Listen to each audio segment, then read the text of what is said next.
Good morning, everyone.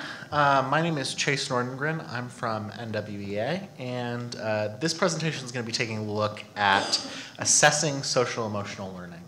So I want to talk to you a little bit about what a research field that's still pretty young but evolving very quickly has started to learn about how to do this well, and then take some time to walk through some exercises to help you all think about how best to assess SEL in your own context. This is based in large part on some research work that myself and my colleague Megan Kuhfeld did regarding one of these instruments, but this is not going to be one of those research presentations where I put a bunch of regression equations up and then ask you if you have any questions. There is a heavy audience involvement component, so I hope you got your caffeine, and the microphone that we're using is attached to a ball, so I hope you did your stretches this morning, because we'll apparently be throwing that around a little later. Before I start, I wanted to share a little bit about NWEA and what we do. NWEA is an assessment solutions provider. We're based in Portland, Oregon, and we offer a variety of assessments across the K-12 spectrum under the name Measures of Academic Progress, or MAP. Our three primary products under the MAP name are MAP Growth, which is an interim assessment designed to be given 3 times a year to students in K-12. MAP Skills, which is a formative assessment of skills mastery and progress monitoring that is available for students in grades 3 through 8. And our newest product, MAP Reading Fluency, which is an early reading assessment available right now for around pre-K to 2. Over 9 million students take MAP assessments every year in 8,500 districts throughout the country and around the world. In addition to those, we offer a variety of professional learning, both on our products and on other formative and interim assessment practices. And we offer research and research services, and that's where I come from, both research designed to better serve our partners in their administration of our products, and also research to serve the broader education research community. So before we start, I want you to find a partner, or maybe 2 people, and consider the following question, which is, what are the top social emotional learning priorities at your school?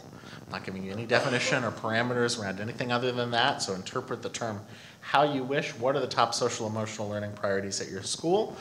Talk about that with partners for about 5 minutes or so, and after that we'll come back and share out what we came up with.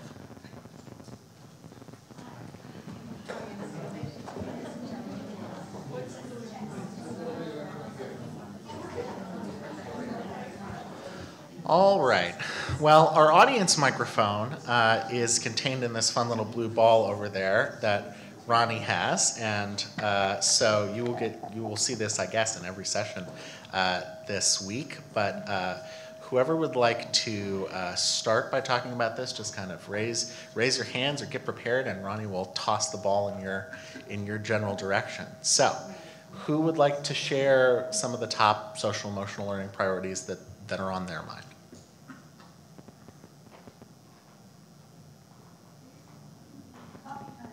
Coffee time. Oh, something I'm always willing to speak. I don't come from a school, so I couldn't. Oh, sorry. So, Yeah, I got to be able to throw, so I'm going to go ahead and apologize to you. perfect. We're going to get a lot of practice, folks. I'm actually really loud anyway, but so I'm a program evaluator, and the schools that I'm working with all have very, very different goals and priorities. So we've got one private school where all the students are getting A's and they have no behavioral issues whatsoever, but they're still doing SEL, but just for different reasons, not to improve behaviors or academic outcomes, but to help these students stop and smell the roses, learn how to have deep relationships, and be ready to go into the world. And then we have a school where their big goal is for every child to feel heard, listened to, taken care of, and fed.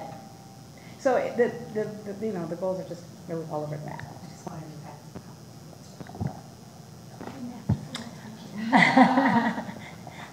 Okay, for me as well, I'm not at this one particular school. I'm at the complex level, so we work with 17 schools in the Eva Kapolei area.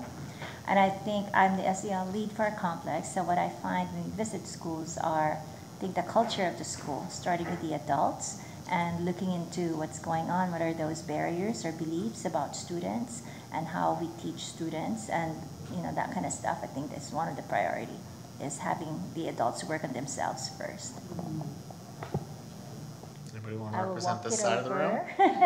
because I'm afraid to throw it. No, it's okay. You're supposed to throw. It says right here that you're supposed to throw it and it can handle anything. Aloha. Thank you for that. We don't have to throw it. Aloha. I guess at our school, at the classroom level, we have our learner outcomes, and part of it is growth mindset, right? And all those soft skills that we were talking about, and collaboration. And so that is the question, is like, how do you assess something like that that's not always going to be on a test or a standardized test, right? How do we value it, but how do we, quote unquote, assess it? And of course, looking at the culture of the school, because that does inform or affect this SEL for everyone, learners and educators. I will walk it over.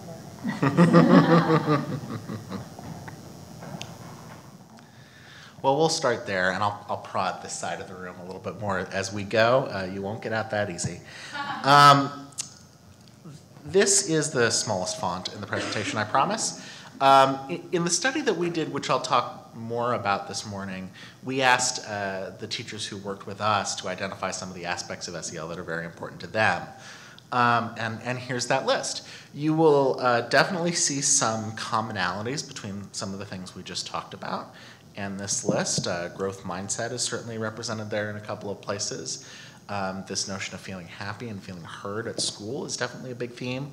But you'll also notice this huge range, right? Everything from attitudes about learning to ability to resolve conflicts to relationships with family to social media use and stress, right? There's this big range, and as we've already started to uncover, school culture has a lot to do with what's important on this list and what isn't. So what do these themes and the themes that you all identified have in common? First of all, I think they're really important, right? It's hard to imagine educators not addressing most of these over the course of a school year. They're really important to student development. Second, there's a lot of them. SEL covers a lot of ground. In fact, we think ultimately more ground than any one assessment is going to be able to cover completely. And so deciding what ground you most need to cover is really one of the key components of making these kind of decisions. Finally, all of these factors have impacts on learning, of course, but they have impacts on a lot more. Some of them go as far as to really be about the life and death of your students. So despite all of the difficulties that we've already uncovered with how many there are, how different they can be, and how difficult they are to assess, we know that these factors can't be ignored. And so doing everything we can to figure out a solution for understanding these components better is what we're really after. With all of these themes floating around out there and the clear importance of these themes to student learning and student well-being, there are also a lot of SEL assessments. There are a variety of lists, but those lists probably include at least several dozen assessments, more coming up each and every year. And there's a real difficulty in making a choice. There's also a big difference between wanting or actually needing to measure something, as I think we all agree we have to, and actually being able to do it.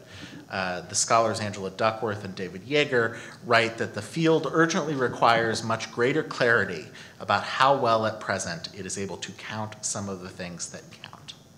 So we all agree that these things count, but how to count them is a different matter entirely. And the question that drives this presentation is how you as an educator choose a high quality assessment that actually measures the things that you need it to measure.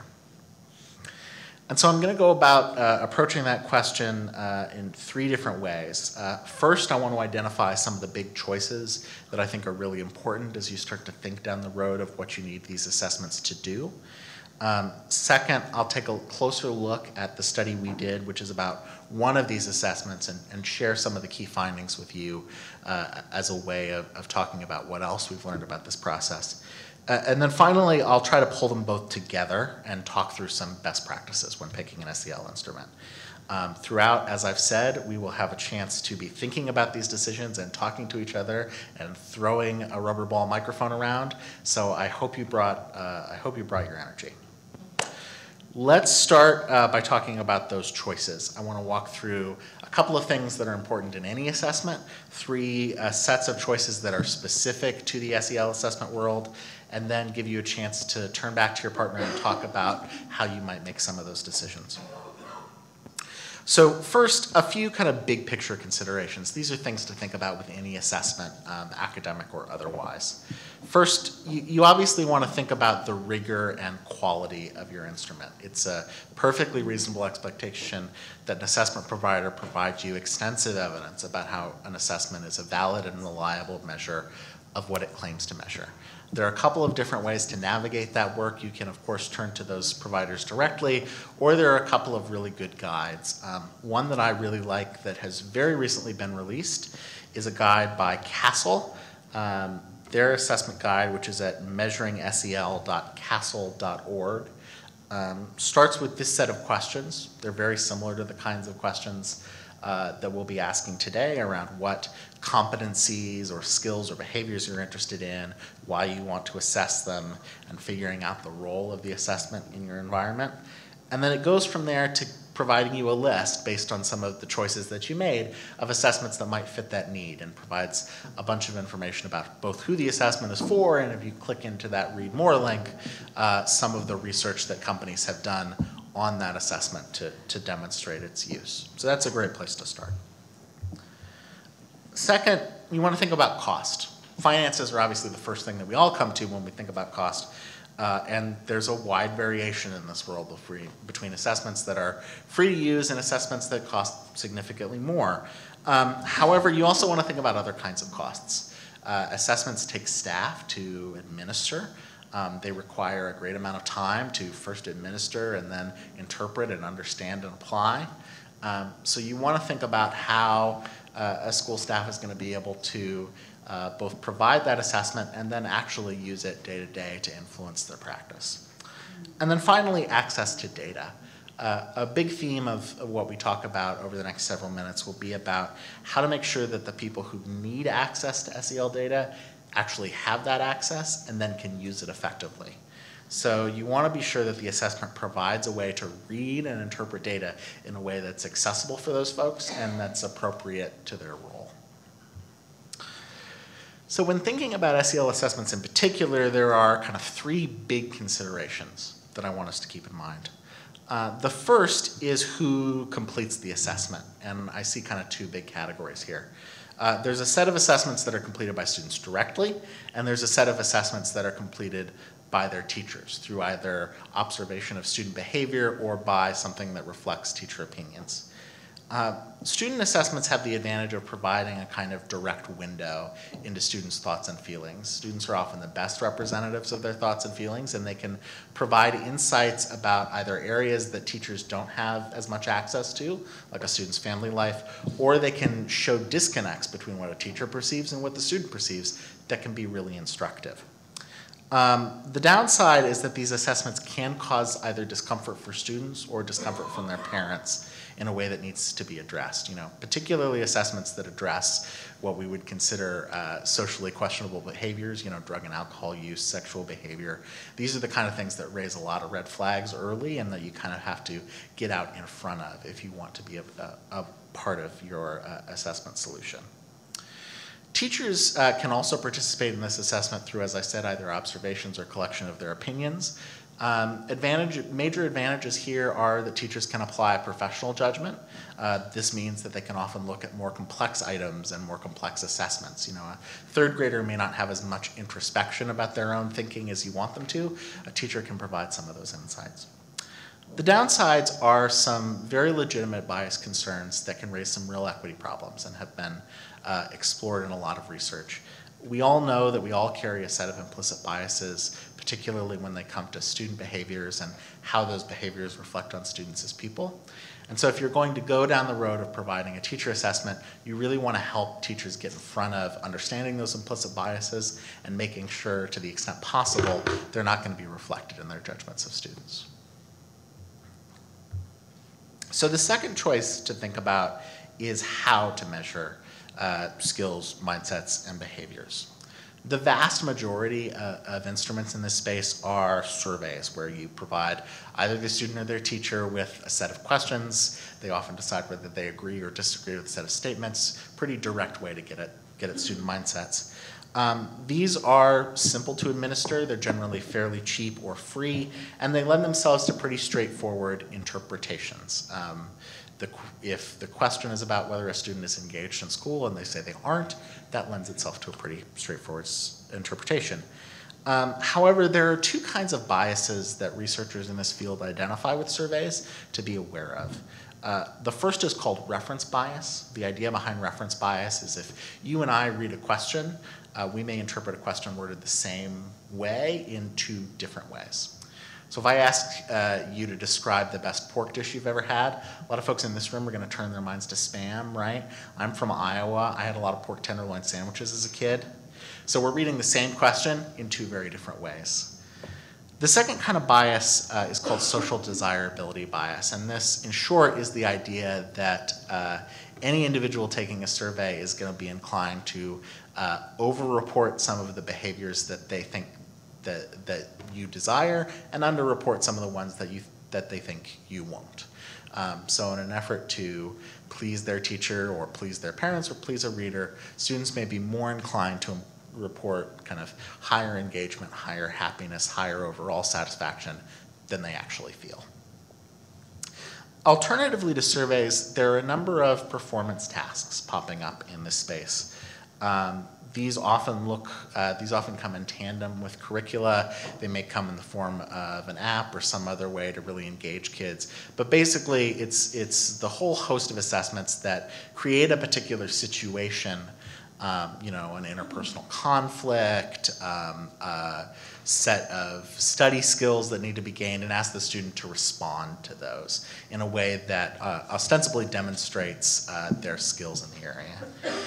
Proponents of these will argue that they are kind of more authentic ways to demonstrate an application than a simple survey item. They present students with these kind of real-world scenarios that test their skills in a more direct way.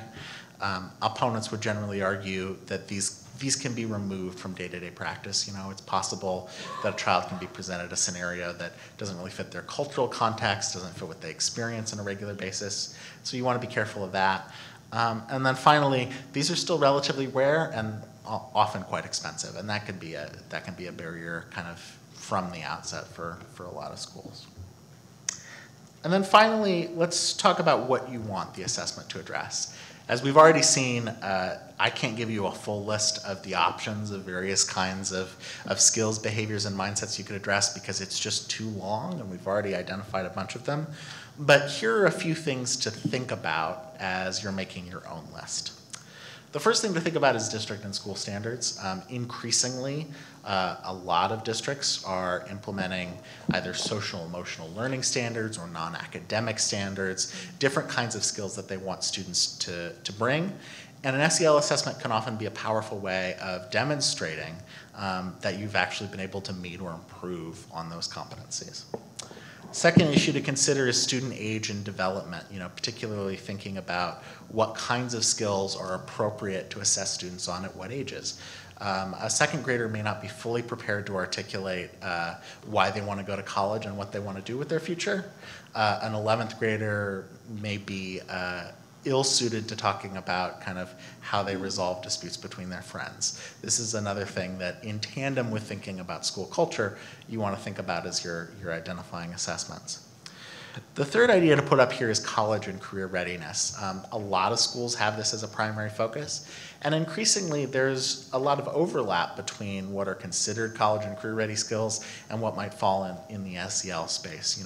Think about ideas like growth mindset or persistence or study skills. these are things that can often serve both purposes at once, and sometimes a little kind of translation between the way that people speak in college and career-ready terms and the way people speak in SEL terms can help these assessments to serve some of those functions as well. Finally, and most importantly, it's important to focus on what's being taught. As with any assessment, it's unfair to assess students on what they don't have a chance to learn. And so thinking through what your core curriculum or what any supplemental programs try to impart about skills, behaviors, and mindsets in this area can be a great kind of first step to thinking about which skills you want to be able to assess. So that's a lot of questions that we probably won't come to answers to today. But if you'll indulge me, find your partner again and have an opportunity to start thinking through these questions. So again, the questions are, who should take the assessment, whether you want student or teacher opinion represented, or potentially whether you need assessments to do both. How those assessments should measure, either through this kind of survey approach or this performance task approach. And then finally, what do you want them to include? And in particular, how can you meet kind of existing needs that have been articulated by the school, the district, and by the community? So like I said, 5 minutes is a very short amount of time to address these, but hopefully we can start to generate some ideas, see if you can find your partner again, and have at it. All right.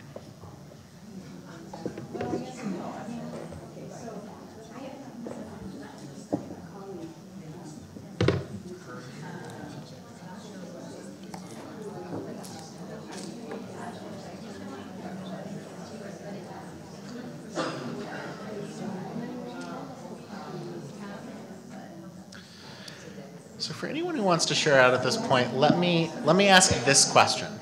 Which one of these questions was the hardest one to answer, and why? Anybody have any thoughts on that?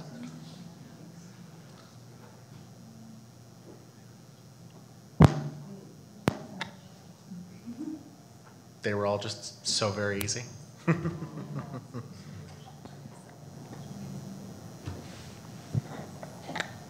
Oh, I'm loud, I don't need this. One of the things we were just talking about is, what do you want to use the assessment for? What's it for? So if its purpose is to try to understand the direction your school needs to take in terms of improving students' sense of belonging and safety and all of those kinds of things, then, or if you're using the assessment to try to understand what your students need, that's different than if you're trying to use the assessment to see whether what you just did was successful or not. The performance measures and assessments aren't always the same thing. And also, we haven't talked about what we're assessing yet.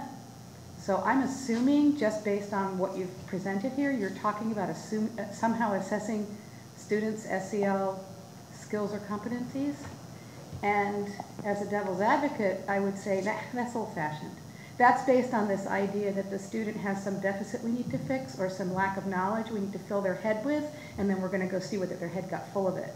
And it seems like the direction we're moving in SEL is more of an understanding that it's about the relationships between everyone in the school and how the school can become a positive learning environment, and that as we're looking at positive discipline and restorative justice and trauma-informed strategies and so on, instead of assuming there's something wrong with this kid, we're looking to find what kind of support the student needs in order to be more successful.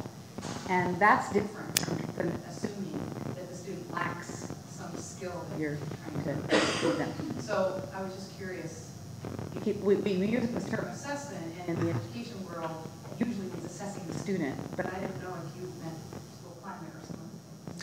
I think that's a really useful point. I'm deliberately not specifying, and I think you've identified some of the reasons why there's a lot of different thinking on this issue.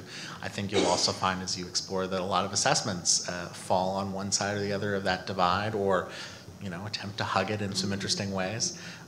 So I think that's another really important thing to consider as we're considering what should be assessed. And we'll get into the study we did a little bit, which I think is a lot about this. Not only what should be assessed, but how do you imagine actually doing something about it, or what is it that you want to do with assessment results once you have them? because at the end of the day, an assessment result is, it's a result. It doesn't tell you what you should do as a result. Well, as a classroom teacher, I prefer with the assessment results is to see, do we keep doing this or not? I mean, it sounds pretty plain to me. I mean, if it's not working, that's what I want to find out. Is it working? And if it is, then I'm going to do more of it. And if it's not, then I'm going to look for something else. Right, Linda?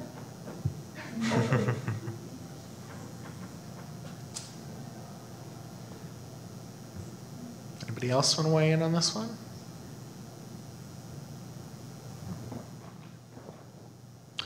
Okay, well, let's talk a little bit about our study. And like I said, I think a big focus of this study was really about, once we provide an SEL assessment to a district, what is it that they're actually inclined to do with it? So my colleague Megan Kufeld and I conducted a study last year with one of our organization's partners, a district in California, that focused on one of these instruments, which I'll share more with you about. That instrument's called the Student Engagement Instrument, or SEI.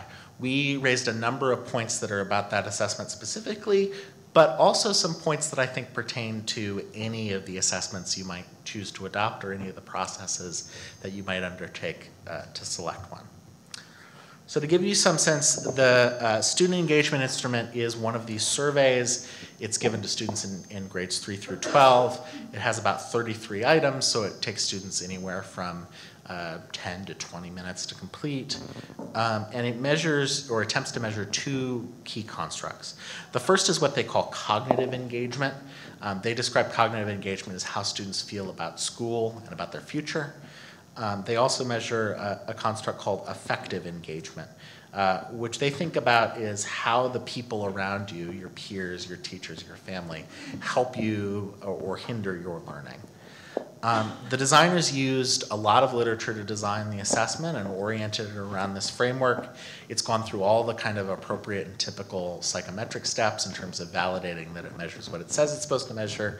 And this assessment has been used in a number of districts around the country and around the world. It's also been used in a number of research contexts in places where people wanted to measure either status or growth on these kind of issues. To give you some idea of what the items looked like, students are asked to place each of these statements on a 5-point scale: strongly disagree, agree, or disagree, neither agree nor disagree, agree, strongly agree. And there are items like, my family or guardians are there for me when I need them. Overall, my teachers are open and honest with me. My education will create many future opportunities for me. And most of what is important to learn, you learn in school. So that gives you some idea of kind of what it looks like and the breadth of what it tries to cover. So as I said, we partnered with a district to provide this assessment 3 times. 2 of those times, we provided it in the same week that students were given our academic assessment, Map Growth. And this is really the place where this particular study was innovative. We know that student responses on SEL assessments tend to vary quite a bit. And so it was really important, if we were going to try to understand the relationship between social emotional assessment performance and academic assessment performance, that we give them very, very, very close together. And we're, as far as I know, the first study to really do that. So we were interested in addition to providing the assessment, which we provided to 3,800 kids in grades 3 through 8, we also interviewed 14 of their teachers and 8 of their administrators across the year to understand how they were using the results of the assessment as we were providing it to them. We were interested in 3 main ideas. The first question was around whether or not the instrument could be used as an early indicator, as an indicator that a student was disengaging from school and that they may have trouble either academically or with attendance. Second, we were interested in this idea that's still being studied about whether students' SEL skills could grow in the traditional way, or really just kind of how they change across the course of a year. And then finally, we were really interested in how teachers and administrators would use this data. We provided the data to them, but we didn't really provide a lot of direction about what they were supposed to do with it. And we were very interested in kind of understanding where they found it useful and how it impacted their practice. So there are some graphs, sorry. These represent the relationship between the SEI and academic achievement. So to give you an idea, these are about our assessment in reading, but the assessment in mathematics is fairly similar. The x-axis on these graphs represent mean score on that student engagement instrument. Again, it's between 1 and 5. And the y-axis represents scores on our MAP growth assessment, again in reading. And you see a separate graph for each grade. So take a quick look and see if anybody can tell me what the relationship is roughly between these two variables. Just throw it out there.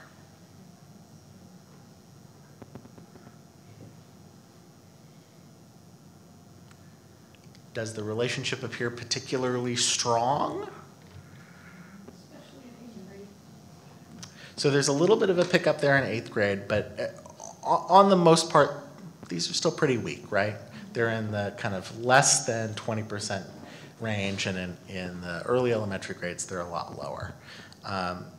There is, particularly in the lower grades, no significant relationship that we can find between how students express their feelings on an SEL assessment and their actual academic achievement. There's a slight relationship in the middle grades, but again, it's relatively small compared to kind of assessing that achievement directly. Is this what you expected to see? It is, frankly, a little bit of what we expected to see, but again, what we kind of didn't know is how it would look when we actually provided the assessments kind of close together. And we know there was a lot of interest in the idea that an SEL assessment could say something about how a student was doing in school, and so this was our way of starting to think about that kind of question. So here's a second set of graphs, and it addresses a similar question from a different bent. In this case, we put the SEI scores again on the x-axis, and the y-axis represents growth on our assessment. So we provide it fall, winter, spring. This is the difference between student scores in fall and the student scores in winter. The idea here is we're trying to understand whether a student who is disengaged in the fall is less likely to experience academic growth across the year than a student who's more engaged. So take a look again, and what kind of relationship do we see? Same story, right? In fact, some of these, if you look at 6th grade, even have a negative correlation, right? Students who did well on social emotional learning appeared to have slightly less growth in reading than students who didn't. Ultimately, there's a lot of variation between the grades here, and it's probably too much for us to really understand whether this instrument is able to predict whether students will grow in school or whether they won't. So then finally, these graphs represent the relationship between SEI and school attendance. Again, the question here is, can we provide an assessment in the fall that will predict whether a student is likely to attend less days in school over the course of the year? Again, the scores for SEI are on the x-axis and percentage of days attended is on the y. With the exception of 5th grade, where there seems to be a kind of decent relationship, there's no real substantive relationship, again, between SEI and attendance. So all of these come together to tell what we think is a fairly important story, and that story is that this SEL instrument at least, and we think for the most part SEL instruments in general, are not very effective predictors or proxies of some other outcome. You have pretty effective ways right now of measuring student achievement or attendance by measuring them directly, and that continues to be really the best way to get at these variables. So one thing we more or less rule out as a result of doing this study is using these kind of instruments as predictors for these things that you're already going about measuring. So our qualitative work explores some of the reasons why the assessment we felt ultimately had a fairly low impact on the day-to-day work of this district. And in particular, a lower impact with teachers. Teachers identified a couple of barriers that prevented them from using the SEI more often in their practice. The first was a perceived poor match, particularly between students in the lower grades and the format of taking a survey. They experienced that young kids weren't particularly prepared to answer surveys in general or to understand the difference between providing their opinion on an item and the idea that there's a right or wrong answer to every question. And so that was a real kind of barrier at the younger grades. A lot of teachers struggled with interpreting the scores of the assessment absent any real kind of direct guidance. We tried to point them towards scores that we said indicated students were at risk of disengagement because they were particularly low. Some teachers kind of took that under advisement, but particularly the idea of having these numerical scores for each student was not particularly useful for them. At the elementary level, there was a pretty big disconnect between the instrument and some of the curricular focus. So the elementary teachers were using programs and their own instruction to focus on relationship building, conflict resolution, a lot of these kind of early childhood concerns. The instrument didn't really get at that in a way that they found satisfying. At the middle grades, a lot of teachers expressed that they didn't feel like they had the time or the tools to really address these issues in a substantial way. You know, you imagine 80 or 100 kids across 6 periods, 50 minutes a day. You don't have a lot of time either to have a strong influence on a lot of these variables or to actually sit down with an individual student and create the kind of relationship that would be necessary to push, for example, their feelings about their peers or their relationship with their family. So that was a perceived barrier for them. Our principals had somewhat better luck finding a place for this instrument in their practice. At least a few of them recognized the SEI as an opportunity to identify students for additional support programs. So they were already funding after-school programs or counseling programs that were capped at, say, 10 or 15% of their student body. And this was, they thought, a useful first cut at deciding what students belonged in that program.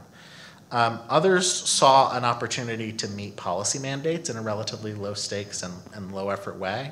One of our principals was very frank that his state required him to show some kind of improvement on non-academic skills. And while he wasn't particularly happy about the fact that he had to do it, having a 10-minute survey to do it was a relatively easy way to get that box checked off. Finally, principals did recognize the opportunity to work on a limited basis with some students individually. The SEI was not used as a replacement for their professional judgment about what students were in trouble and could use a little extra support, but they found the fall administration in particular, which comes fairly early in the year, as a really great opportunity to get a kind of first pass at what students they should keep an eye on or lend more focus to before they really had a chance to get to know them. As one of the principals put it, the data provided by the assessment was another layer of help. Not the first layer, not the most important layer necessarily, but an opportunity to provide another source of insight about what students were thinking and feeling.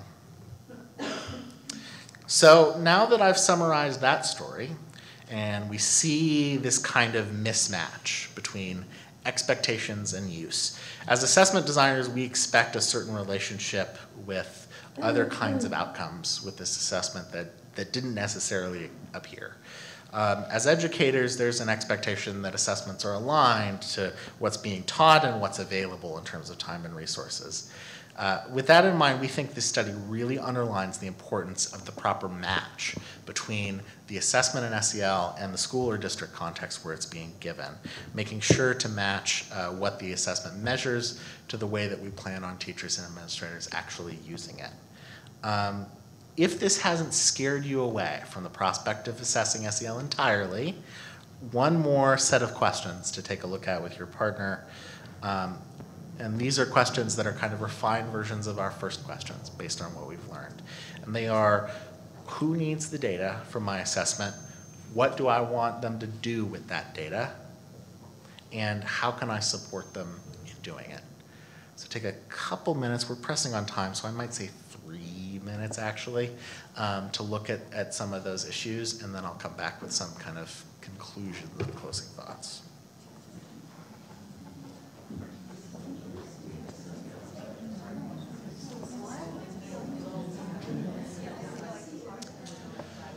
So to bring this all together, I want to talk through a couple big ideas to leave you with if you're going to go down this path. The first thing is setting the right stakes. Researchers are unanimous that SEL assessments are not appropriate for high-stakes accountability purposes, and I probably can't say that enough. They're not stable enough, and we don't understand precisely what it is they're measuring. As a result of our research, we also don't think that SEL measures are particularly the best way of getting at other kinds of outcomes, and measuring those directly is still probably the best way of getting there. On the other hand, we do think there are a couple of potential uses. First, being able to place students in programs and decide how to allocate resources for those students. And second, to provide kind of formative support for direct SEL interventions with students, whether on a teacher level or a principal level, giving you a first look at what students need, potentially need a little extra attention. To fulfill those purposes, you want to make sure the assessment is meeting the right needs. Lots of folks have stakes in these assessments, and so making sure we can meet them in as many different ways as you can is important. These can include policy mandates, the kinds of things your community demands, and other kind of constraints. You also want to think about current SEL programming and what kinds of data might be needed to support that programming and make it better. And then finally, I want to leave you with the importance of linking assessment to action. Gathering data is ultimately useless if change doesn't come from it, and we think our study reveals some things worth thinking about. First, can students complete the assessment accurately? This is critical for making sure that teachers take the results seriously. Second, how do students develop new skills and mindsets in the things that are being measured? You want to make sure that students are being given an opportunity, either individually or on a whole school level, to actually improve their feelings about school and their attitudes toward it. And then finally, do teachers have the resources and time, money, training, and community in order to actually use this data once they get it in hand? Is it something that they can use effectively? So with that, thank you very much. I have less than a minute for questions, but if anybody has any other questions, please feel free either to email me or to drop by right now. Thank you so much for being here.